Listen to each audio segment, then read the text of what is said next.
Radio Rivage présente Au fil du lien, une émission animée par Daniel. Chers auditeurs, bonjour, bienvenue sur Radio Rivage pour mon émission Escapade d'artistes.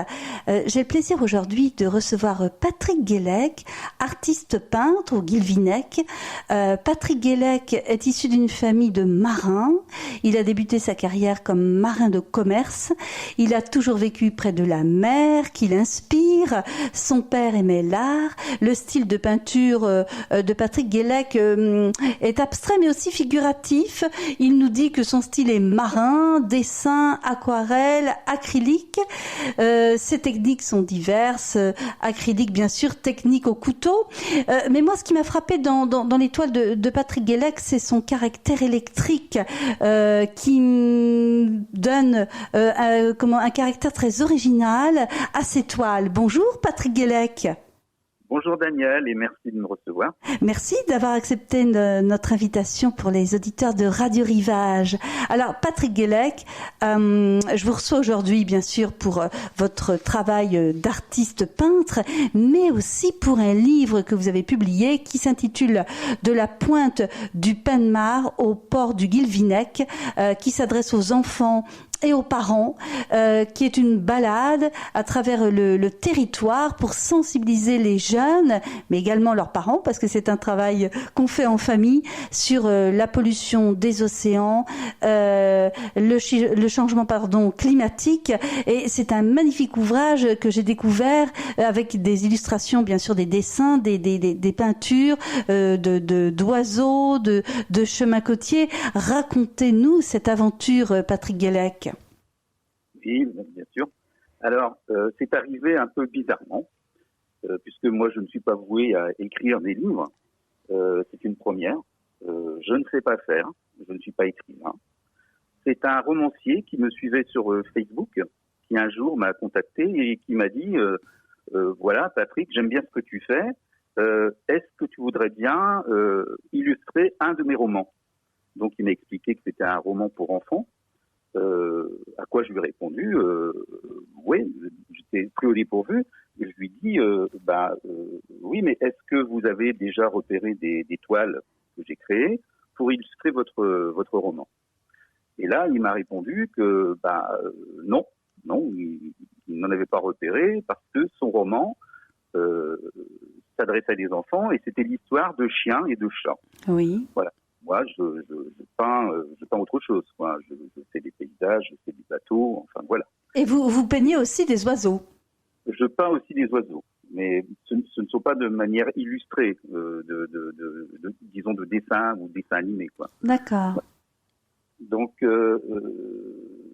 j'ai dit oui, parce que pour moi c'était un petit défi. Oui. Et j'ai illustré son livre. Hein. Je rentre pas dans les détails. Donc, ça lui a plu. Et voilà, le livre a été illustré.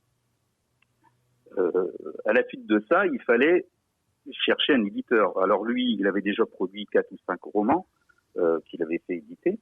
Et pour ce roman-là, qui était particulier, qui s'adressait à des enfants, et c'était pas dans ses habitudes d'écrire pour les enfants, il s'est dit, alors là, c'est là où c'est marrant, je vais écrire à Brigitte Bardot pour lui demander de faire la préface du livre pour que ça attire plus les éditeurs. Il l'a fait.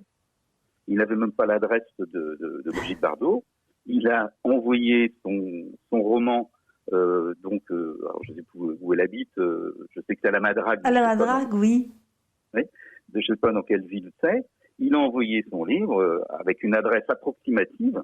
Et Brigitte Bardot lui a répondu en lui disant oui, je ferai votre préface, le texte me plaît, l'illustration est bien. Donc voilà. Donc il a eu une réponse, mais manque de bol. Cette personne, le romancier en question, qui habitait Concarneau, qui était handicapé d'ailleurs, il s'évadait par écriture. Il est décédé. Il est décédé bêtement, mais voilà, il est décédé. Ce qui fait que ce livre, auquel je devais participer, n'a jamais vu le jour. Il reste à l'état de projet. En fait, il reste sans éditeur à ce jour. Pardon? Il n'a pas d'éditeur, en fait, ce livre. Il n'a pas d'éditeur, et comme cette personne est décédée, ce sont ses héritiers qui pourraient éventuellement faire quelque chose, mais bon, c'est une personne qui était déplacée géographiquement, et sa famille, je crois qu'elle est dans le Nord, donc moi, je n'ai pas de contact D'accord. avec les héritiers. Voilà, donc ayant fait ça, et j'ai considéré ça comme un échec, disons, pour moi, personnellement, je me suis dit, mais si j'ai illustré un livre,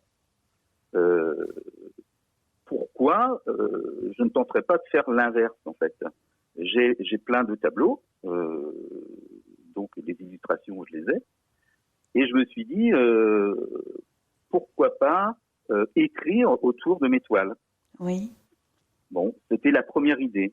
Et comme avec mon épouse, on marche beaucoup dans notre coin, disons, on connaît bien notre région, je me suis dit, j'ai des paysages de bord de mer, j'ai des oiseaux, j'ai des arbres, j'ai des peintures qui concernent la mer, les bateaux.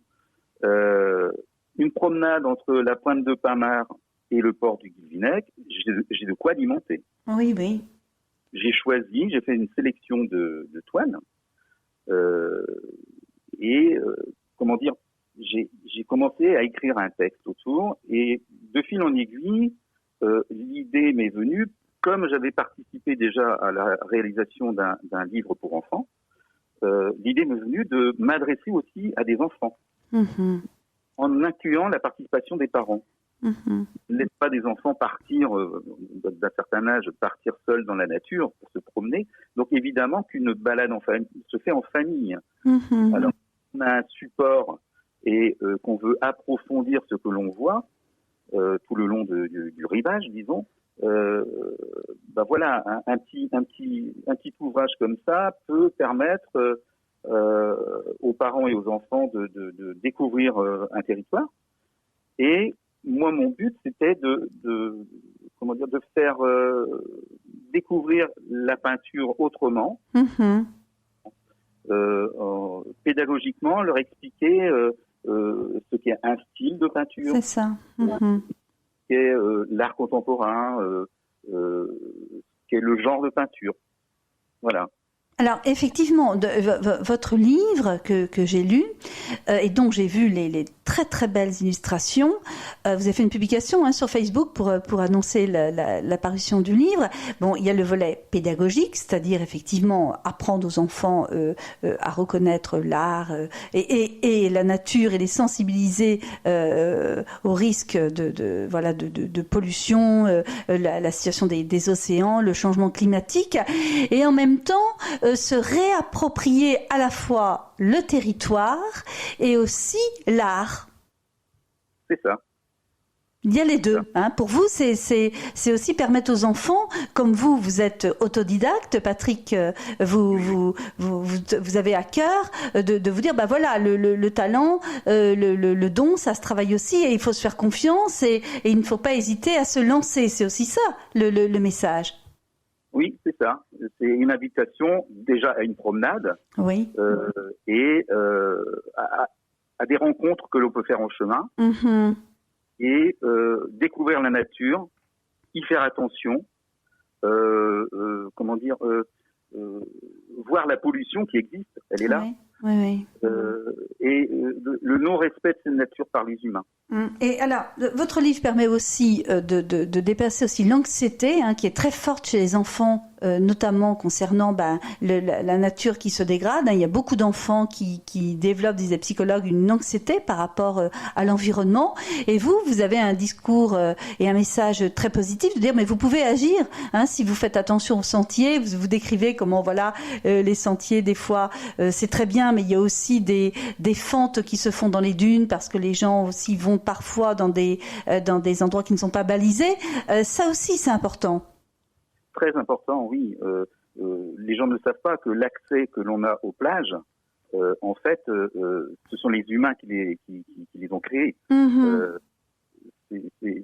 C'était à l'origine des dunes où il n'y avait pas d'ouverture pour passer sur la plage. Donc l'humain a provoqué ces trous béants Et on ne sait pas, pour ma part, je ne sais pas ce qui arrivera. On sait que la mer va monter avec le réchauffement. Mais tous ces endroits qu'on a créés vont faire que l'eau va envahir des territoires qui sont dans notre région, certains en dessous du niveau de la mer. Ça va faire des voies pour que l'eau s'engouffre partout. Voilà.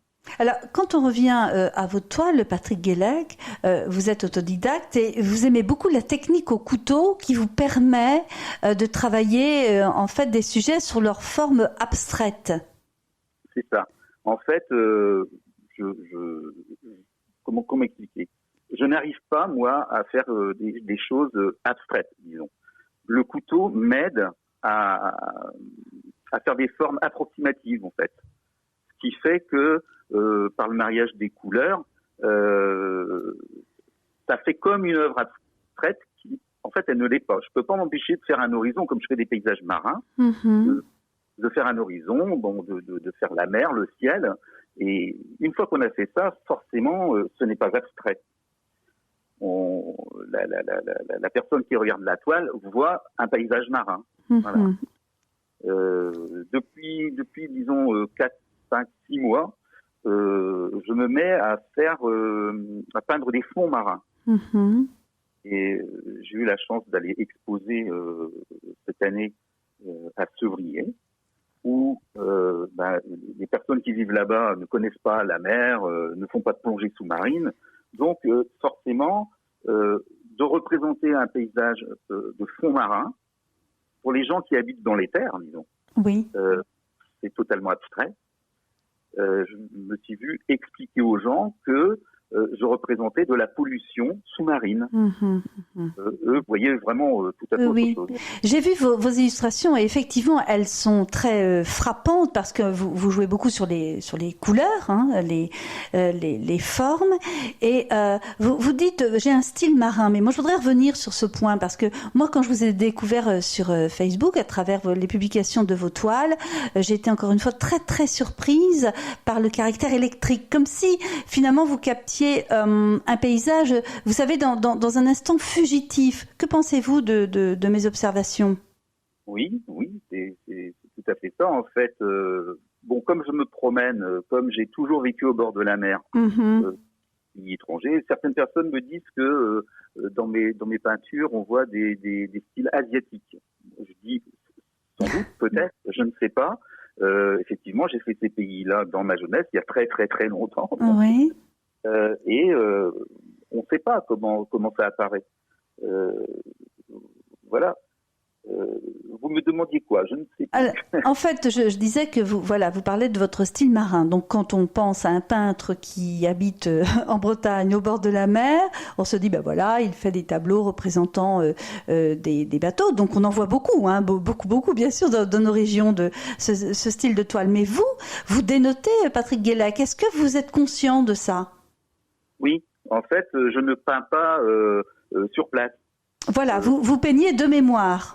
Voilà, tout est de mémoire. Donc, déjà la mémoire, on fait ce qu'elle est. Elle est pas sûre, disons. Heureusement, pour les artistes, c'est bien aussi qu'elle soit un peu floue. Elle est floue, et le fait de travailler au couteau, ça accentue par le geste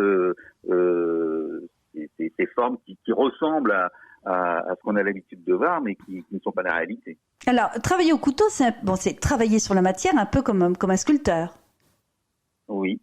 En fait, comme je suis autodidacte, j'ai un jour rencontré une personne qui peignait au couteau et elle mettait beaucoup de matière. C'était une peintre du Guilvinec. On a discuté plusieurs fois. Et à l'époque, moi, je découvrais la peinture. Je ne peignais pas, je faisais quelques aquarelles. Et ça m'avait plu ce qu'elle faisait. Et je n'ai jamais osé lui demander la technique, en fait. Donc, je suis allé m'acheter de l'acrylique, un couteau que j'ai toujours, c'est celui dont je me sers tout le temps, et je me suis essayé. Voilà. Donc, est-ce que c'est pour ça que ma technique est particulière ? Je ne sais pas. Mais j'ai jamais appris, disons. J'ai pris le couteau, je me suis dit, ça doit se faire comme ça. Voilà. j'utilise aussi bien la tranche du couteau que le plat. Et, Oui. Votre démarche est empirique. c'est ça. Voilà, vous essayez. Alors, ce livre parce que c'est une sacrée aventure tout de même, publié, bon, vous adressez aux enfants. Il y a aussi une vision de prévention dans ce texte, et qui est à la fois, je le disais, pédagogique. Pourquoi avoir eu cette idée? Alors, vous avez dit, bon, bien sûr, je me balade, voilà, en famille, mais pourquoi vous adressez aux parents et aux enfants? Est-ce que vous avez aussi proposé ce livre aux écoles? Ah non, j'y ai pas pensé aux écoles. Bon, c'est un livre qui est local, disons. Donc, alors, moi, l'est-il, Patrick Guélec, l'est-il vraiment ce livre? Est-il local, comme vous dites?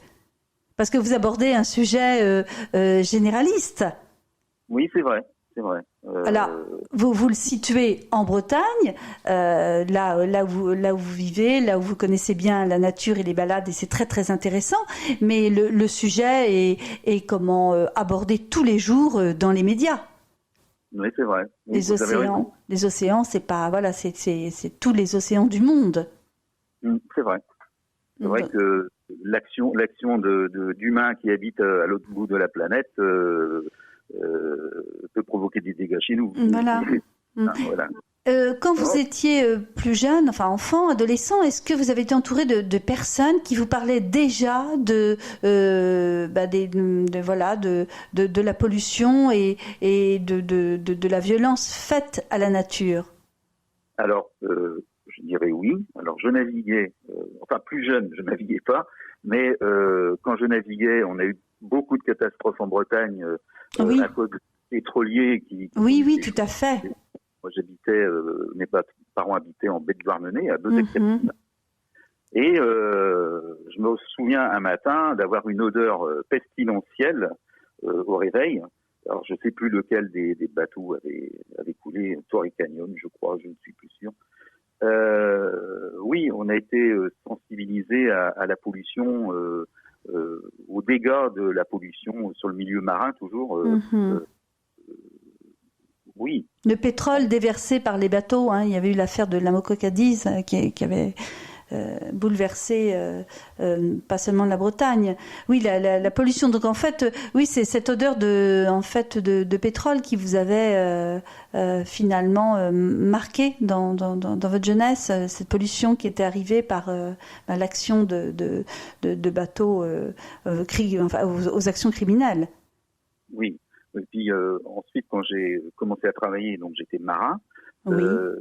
Et à l'époque, la pollution, personne n'y faisait attention. Je me souviens que toutes les poubelles, l'huile, les ballots d'étoupe, tout partait à la mer. À la mer.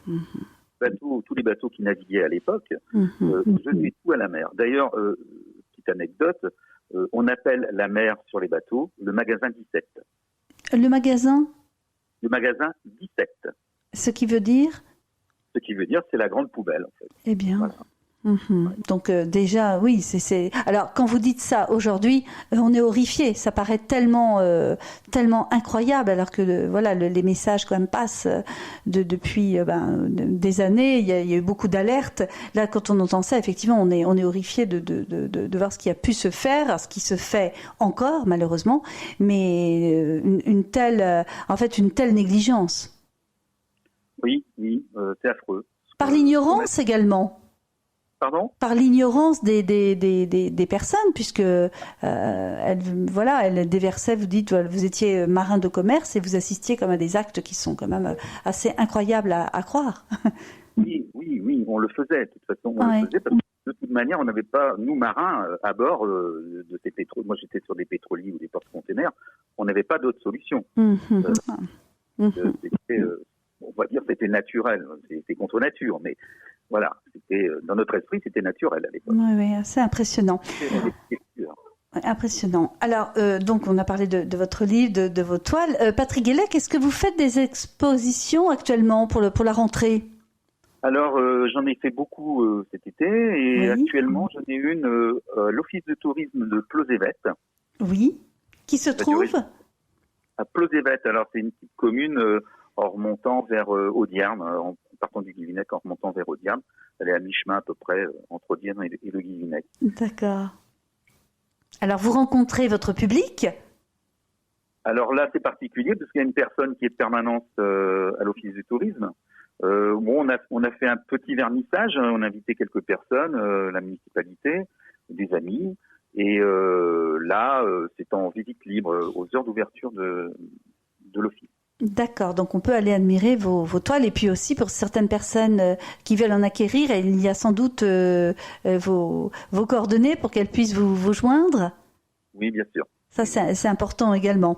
Alors, à chacune de mes interviews, Patrick Guélec, je tends une carte blanche à mon invité afin de lui permettre d'aborder un sujet ou un thème que nous n'aurions pas abordé pendant notre interview. Quelle est cette carte blanche pour vous, Patrick Guélec ? Alors, je ne sais pas si vous avez vu sur Facebook, mais je réalise aussi ce que j'appelle des mécanosculptures. Ah non, je ne savais pas. Alors, parlez-nous des mécanosculptures. Alors, pour aller un peu dans le sens de la pollution, de ce qui est anormal à notre époque, avec tout ce que ça provoque. Alors, j'ai un ami marin qui s'appelle Bruno. Alors, s'il écoute un jour cette interview, il va se reconnaître.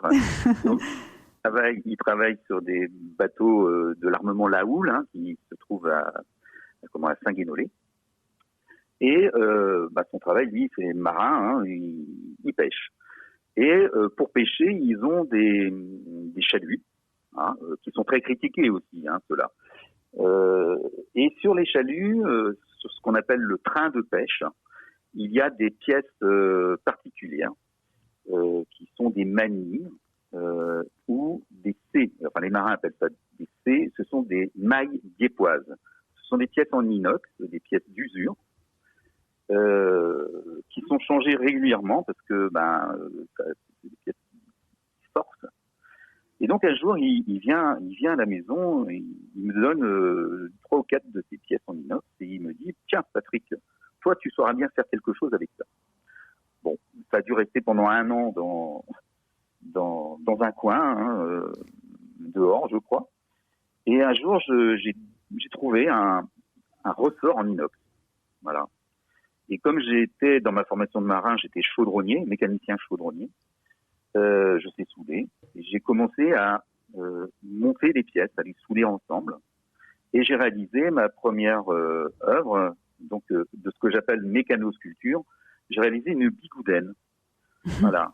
Je l'ai exposée en même temps que mes peintures. Ça a plu. Et depuis, je crois que j'en ai réalisé 8 ou 9.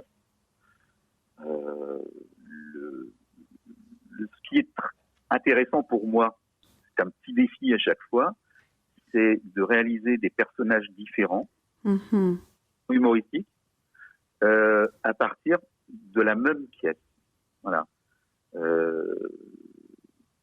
C'est ce dont je voulais vous parler.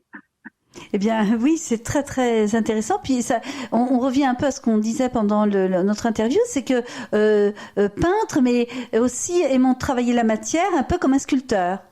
Voilà. Et le fait aussi de récupérer les pièces et d'en faire autre chose. Et d'en faire autre chose, oui, c'est-à-dire redonner vie. Redonner vie, au moins elles ne sont pas au fond de la mer. Voilà, en fait, il y a aussi l'aspect de résilience. Alors, je pensais aux bigoudaines, là, j'ai vu dans votre livre, je crois que c'est en page 4, je ne suis plus sûre de la page, mais des bigoudaines que vous avez dessinées, c'est un dessin, c'est bien ça ? Oui, c'est ça, oui. J'invite nos auditeurs à regarder ce dessin parce qu'il est particulièrement, émouvant. Alors, on voit pas trop les visages, on voit la coiffe bien sûr, mais vous en faites un peu. Alors, c'est un dessin, mais on y voit aussi comme une sculpture, vous voyez. En tout cas, j'y ai vu une sculpture emblématique, chère à nos cœurs, les Bretons, et je l'ai trouvé, oui, très très puissante, un très très beau dessin de bigoudaine dans ce livre livre, entre autres. Hein. Il y a aussi, comment dire, des toiles qui représentent le goéland, l'aigrette, le piaf. Et c'est vraiment très, très, très, très joli. Et pour ma part, j'ai redécouvert, à la fois certains paysages, certains oiseaux de mer, et puis ces coiffes bigoudens qui m'ont fait une forte impression. Je l'ai trouvée très puissante. Je voulais vous le dire, Patrick Guélec. Oui, et j'ai voulu aussi mettre dans ce livre des toiles qui représentent la pollution. Voilà. Oui, aussi, oui, vous avez raison de l'ajouter. Il y a effectivement dans les fonds marins, et vous avez mis effectivement, il y a la couleur rouge qui ressort aussi très très nettement. Oui, j'ai voulu faire ça parce que bon, c'est vrai que la pollution, c'est pas beau, hein. Mais sur une toile, ça peut être beau. Voilà. Bon, c'est un petit détail.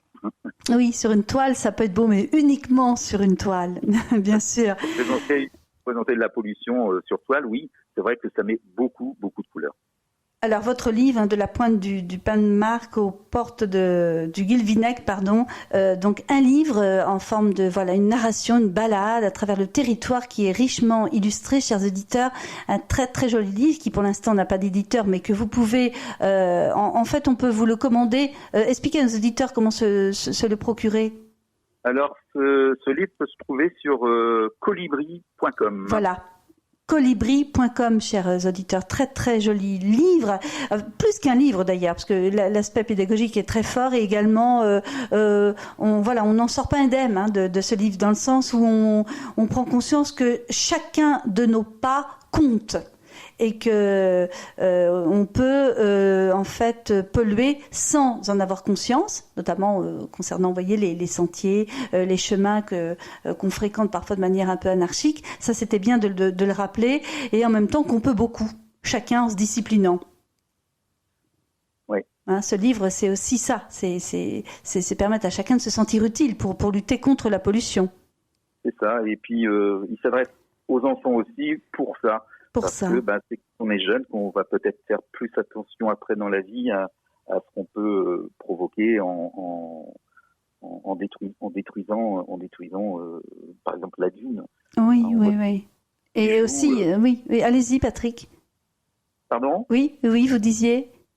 Je disais qu'on voit des fois des enfants qui jouent à faire des glissades sur les dunes. Bon, c'est vrai que c'est pas méchant, ce sont des enfants. Mm-hmm. Mais faut leur faire prendre conscience que quand ils jouent comme ça, certes, c'est un jeu, ils détruisent nos dunes. Ils détruisent, voilà. C'est bien de le rappeler. Alors, vous les sensibilisez aussi à la pratique de la peinture, de l'art, qui leur permet aussi d'observer la nature, parce que ça aussi, c'est une dimension importante du livre.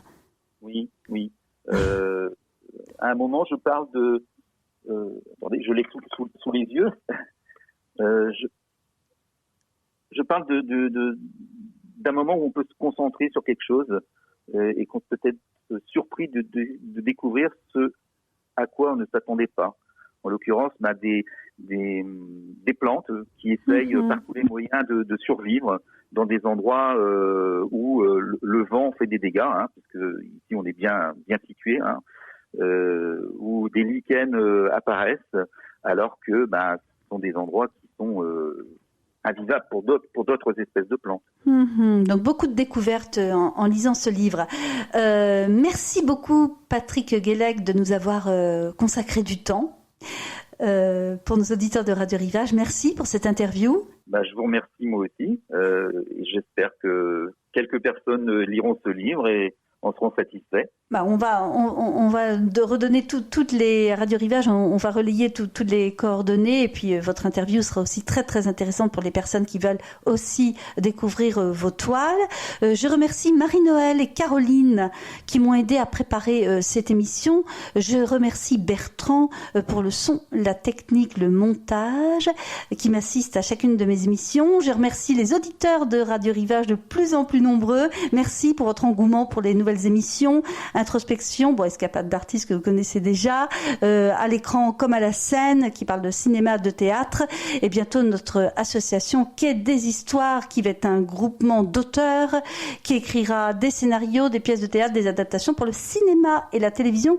J'aurai l'occasion de vous en reparler, chers auditeurs. Merci beaucoup, Patrick Guélec. À bientôt. À bientôt. Merci à vous. Au revoir. Au revoir. C'était Au fil du lien, une émission animée par Daniel sur Radio Rivage.